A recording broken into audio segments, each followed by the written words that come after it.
पहा नवीन एपिसोड्स एकदम add free.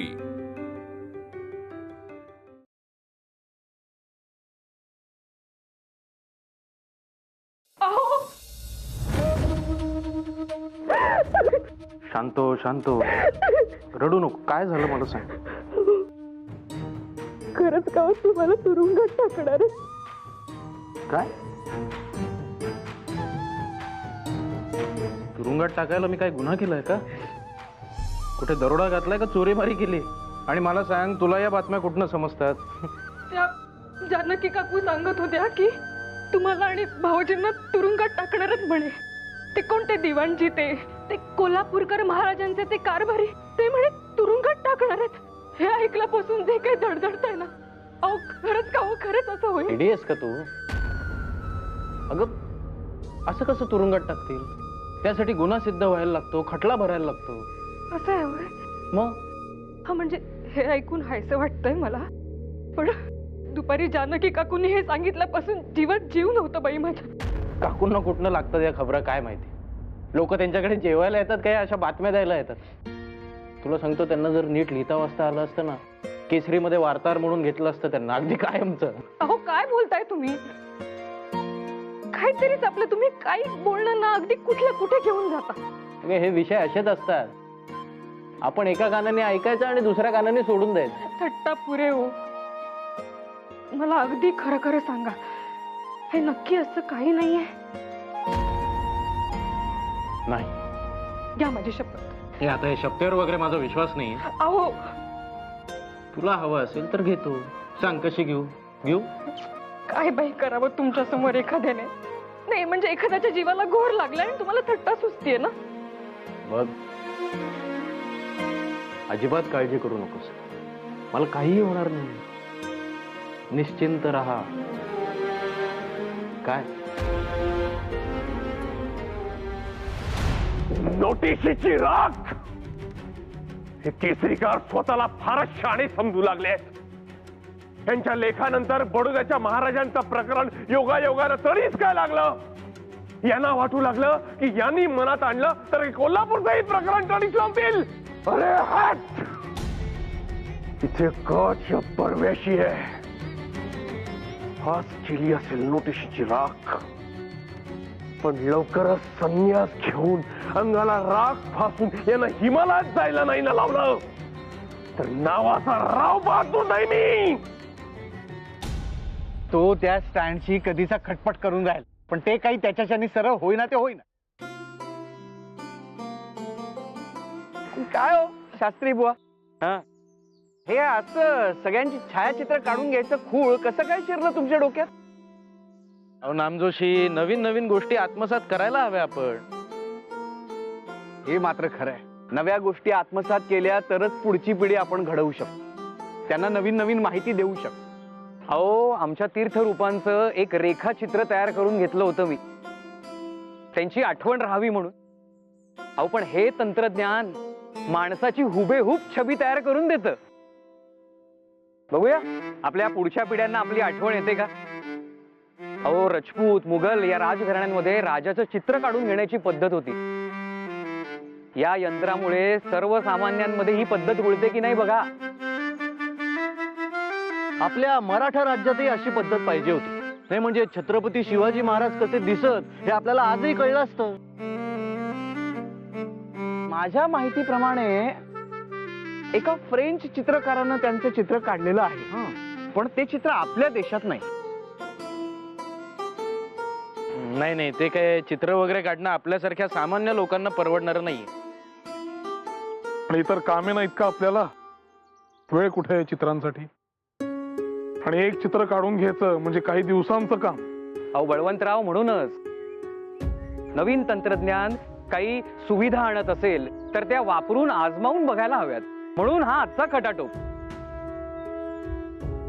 बाकी या अलौकिक यंत्राचा शोध लावणाऱ्या त्या जोहान जहानचं कौतुक करावं तेवढं कमी हो। आणि जोसेफ निसेफोर निप्सेचेही त्याने पहिले छायाचित्र टिपले। चला मी तयार आहे। तयार का? चला सुरू। अहो रांगेत तरी उभे राहा। होय, या बस, चला सुरू। अहो ते उपरणं. उपरण्याचं काय? खाली घ्या. माफ करा. घाम टिपा शास्त्री बुवा. बरं, मी आता 1 2 3 असं म्हटल्यावर सर्वांनी हसत मुखाने या छिद्राकडे पाहायचं. हं.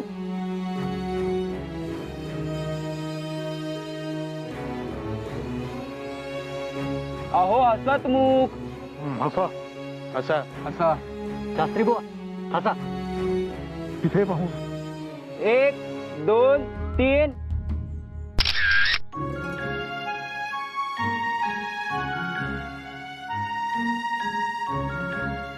अहो झालं. झालं. उत्तम. चला. बरं, आता आपण जागा बदलून एक एक फोटो काढूया. बरं चला बदलूया.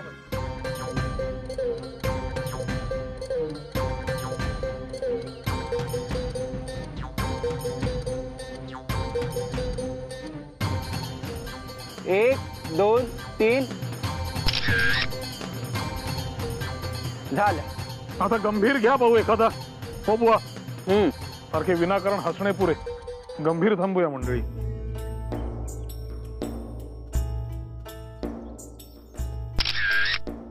झाले का? उत्तम. चला. मी काय म्हणतोय, अनायसे हा फोटोग्राफर आपल्याकडे आहेत, तर आपण सर्वांनी एक एक त्याची छायाचित्र काढून घेऊया, म्हणजे आठवण ठेवायला बरं. हा, उत्तम कल्पना आहे. म्हणजे एक दिवस कैलासवासी झाल्यावर मागे राहणारे लोक त्या फोटोची पूजा करायला सुरुवात करतील आणि एक नवीन रीत सुरू होईल. हो काय काय हो गोपाळराव, एवढं अभद्र बोलायची काही गरज आहे का? अभद्र काय त्यात? जो जन्माला आला तो कधीतरी जाणारच. त्यासाठीच तर हा सगळा खटाटोप चालू आहे. ते कसे करूया, एक एक त्याचे फोटो काढायचा, पहिला मान तुमचा. अगदी योग्य. बस या आगर थोडेसे आपटे. बाबा रे, यांचा पहिला फोटो घ्यायचा आहे एकट्याचा. हा यांचा. हा थांबा. हा टिळक गुरुजी. हे थांबा. काय लवकर वरती चला. काय झालं काय? अहो चला तर तुम्ही. मी आलो जरा. शास्त्री बुवा चला काढा रे. तिसरी माझी ओवी ग त्रिनयना ईश्वरा, पार्वतीच्या शंकरा कृपा करा. वहिनी, काय घेतलंय तो भरायला? बाळकृष्ण. अरे वा, पुरा झाला की मला दाखवा. हा, सासूबाई म्हणाल्या बाळकृष्ण भरायला घे. मी म्हटलं एखादं कमळ वगैरे, तर म्हणाला नाही नको, बाळकृष्णच घे. म्हणजे कसं बाळ लवकर येईल आणि बाळकृष्णासारखं घराचं गोकुळ होईल. अहो, पण मग त्यासाठी ती शंकराची उपासना करत होतात, त्याचं काय झालं? ती चालू आहे ना, पण हे पण कर म्हणाल्या.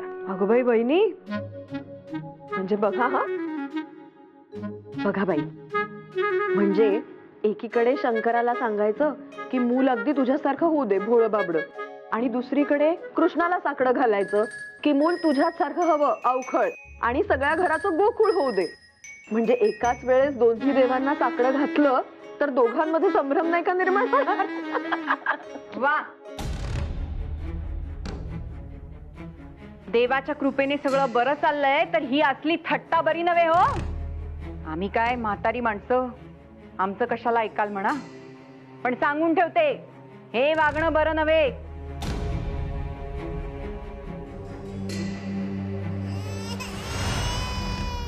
मी आले.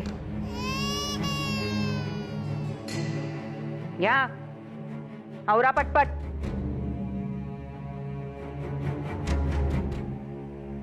उगाच हा विषय काढला. नाही, मी इथे हे काम घेऊन बसायलाच नको होतं. मी इथे बसलेच नसते तर सासूबाईंनी विचारलं नसतं आणि मग ताईंना ओरडा खावा लागला नसता. माझ्यामुळे ताईंना बोलणी खावी लागली. अरे काय इतक्या तातडीने बोलावून घेतले? अहो ते बघा, कोर्टातून आले.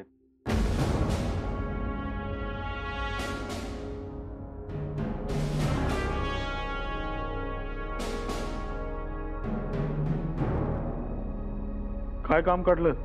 Are you Mr. Balwant Tilak? You are summoned by the court, and so is Mr. Agarkar. Let him know about the summons. काय ती मिजाज? तुम्हाला काय वाटतंय तुम्ही कुठे बसलाय? And it's your job to hand me over the summons. Come over and hand it to me. Messing with government officials will cost you dearly. तुमचं सरकार असणं हेच महाग आहे आमच्यासाठी. हिशोबांचं तुम्ही सांगू नका. ते आमचं आम्ही बघून घेऊ.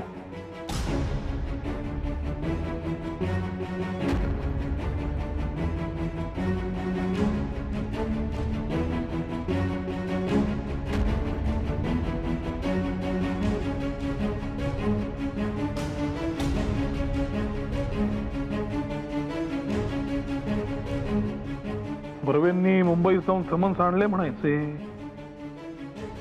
बघूया काय लिहिलंय. 8 फेब्रुवारी 1882 रोजी police court magistrate mister web यांच्यासमोर चौकशीसाठी हजर राहणे.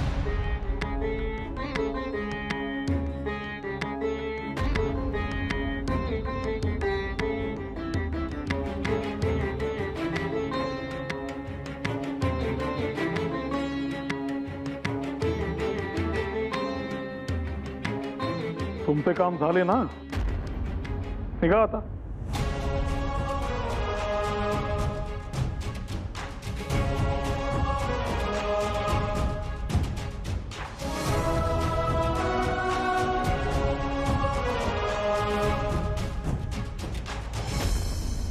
यशोदा 16 सोमवार करायला लागली ते एका अर्थानं बरंच झालं बघ.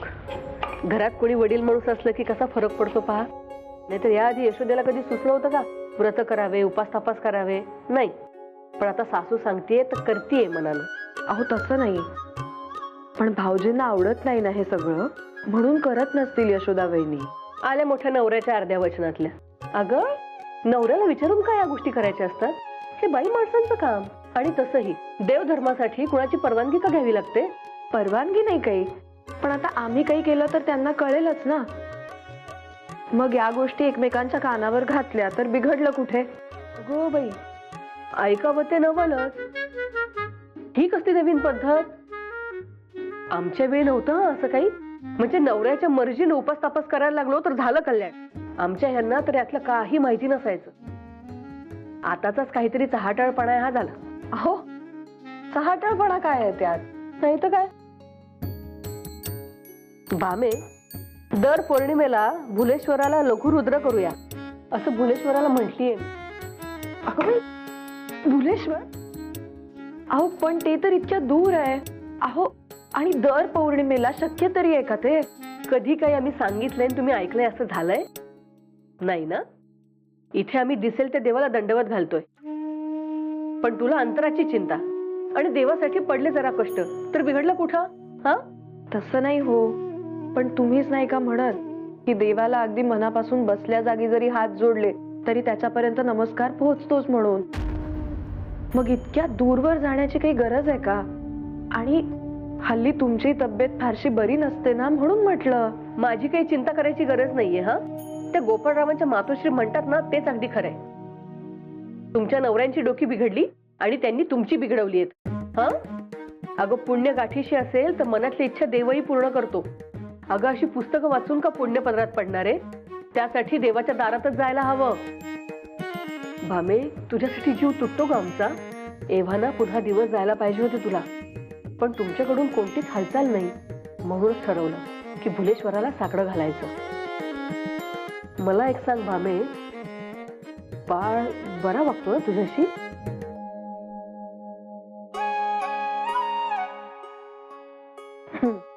मग झालं तर करूया आपण लघुरुद्र. हा आणि देवाचं केलेलं वाया थोडीच जातं. मिळालंच तर पुण्यच मिळेल. काय बर, मी यांना विचारते. आणि काय ते का मोठा झाला का बाळ? आता बायकांच्या कामातही लुडबुड करणार तो. मी काय म्हणते, या देवधर्माच्या गोष्टींसाठी परवानगी घ्यावीच लागणार आहे का त्याची? हा धन्य झाली हा तुम्हा नवरा बायकोची. आमचं आतडं तुमच्यासाठी तुटतं तर तुमची ही तऱ्हा. करा काय करायचंय ते. मला काय? अहो तसं नव्हतं म्हणायचं मला सासूबाई. आई गो, सासूबाई.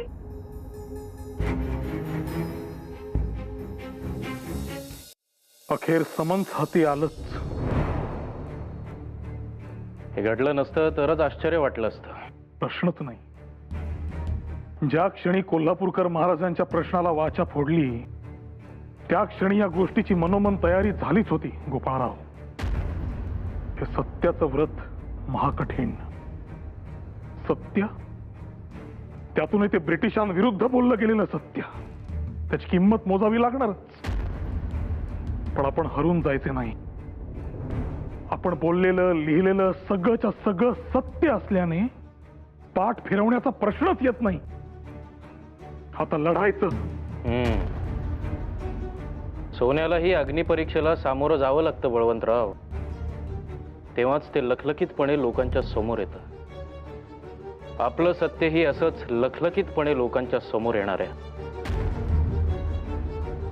चला, हे दिव्यही एकत्रपणे पार पाडू. सत्याची लखलखती धार काय असते हे दिसू दे त्या गोऱ्या साहेबाला आणि त्याच्या तुकड्यावर राव बहादुरकी मिळवणाऱ्या आपल्या एतद देशीयांनाही.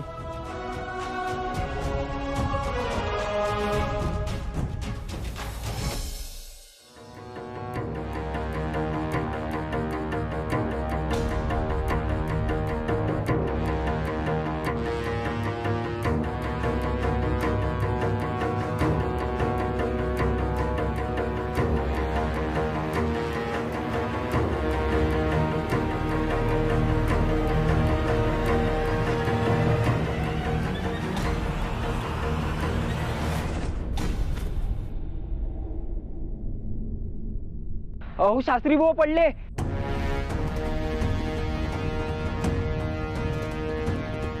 शास्त्री भाऊ काय झालं? शास्त्री भाऊ पाणी आणा, पाणी आणा. काय झालं? अचानक घेरी कशी आली शास्त्री भाऊ? पुण्याचा त्रास झाला बहुतेक. शिंपडा, पाणी शिंपडा, पाणी शिंपडा. त्यांना सावलीत बस्त करूया. शास्त्री भाऊ या. सावकाश शास्त्री, सावकाश सावकाश. अरे वैद्य भाऊंना बोला. बोलो या शास्त्री भाऊ, सावकाश या. हो बसो शास्त्री भाऊ, बस. सावकाश शास्त्री भाऊ, हा सावकाश. अरे कोणतरी वैद्य भाऊंना बोलो. वैद्य भाऊ, शास्त्री भाऊ हा येतात. वैद्य भाऊ सांगावं का भामाला? नाही, नकोच. सांगून उगाच हिच्याही जीवाला घोर लावण्यात काय अर्थ आहे? अहो, मगापासून बघतीये चित्त थाऱ्यावर नाही तुमचं. विचार कसला चालला एवढा? काय झालं? छे, आपला असाच विचार करतोय. झालेलं काही नाही. काही नाही. हा, उद्याचा अग्रलेख काय लिहावा यावर विचार करतोय. मी सुचवू का एखादा विषय? सुचव. बाईनं कुणाचं ऐकावं, सासूचं की नवऱ्याचं? या प्रश्नाची उकल झाली ना तर घराघरामध्ये आनंदाची कारंजी अशी थुई थुई नाचायला लागतील. गहन प्रश्न आहे. विचार करण्यासारखा आहे खरा. होय, मग आहेच मुळी गहन प्रश्न. आणि आम्हा बायकांपुढे तर वेळोवेळी हा प्रश्न उभा राहतो. सासू म्हणते पूर्वेला जा की लगेच नवऱ्याने म्हटलंच पाहिजे पश्चिमेकडे जा म्हणून. मग अशा वेळेस काय करायचं आम्ही बायकांनी? सांगा बरं. पेच आहे खरा. मग काय म्हणत होती काकू? अगं बाई, तुम्हाला कसं कळलं? आता इतका मोठा पेच पडलाय म्हणजे काकू येऊन गेली हे निश्चित. काय म्हणे? त्या म्हणतायत की लघुरुद्र करूया. मग तुझं काय म्हणणं आहे? मी काय म्हणणार? मी म्हटलं यांना विचारून सांगते करूया का नको. तुझ्या मनाला काय वाटतंय? तुला वाटतंय का करावंसं? माझ्या मनाला काय वाटतंय हे नाही ठाऊक मला. पण तुम्ही काय असे फार देवदेव करत नाही. रोजची पूजा करता तेच खूप झालं. हो, पण रुद्र केलं तर सासूबाईंना बरं वाटेल हे नक्की. आणि मी काय म्हणते, देवाचं नाव घ्यायचं असेल तर त्यात काही चूक आहे का? सांगा बरं. मनात काही हेतू असेल किंवा नसेल, देवाचं नाव घेतल्याने शांतताच वाटणार ना मनाला. तुझ्या मनाला बरं वाटणार असेल तर कर, माझी काही हरकत नाही. होय ना, मग मी उद्याच निरोप पाठवते गुरुजींना. काकूंनाही कळवते आपण करूया रुद्र, ह्यांची काही हरकत नाही म्हणून, आणि यशोदा वहिनींनाही सांगते.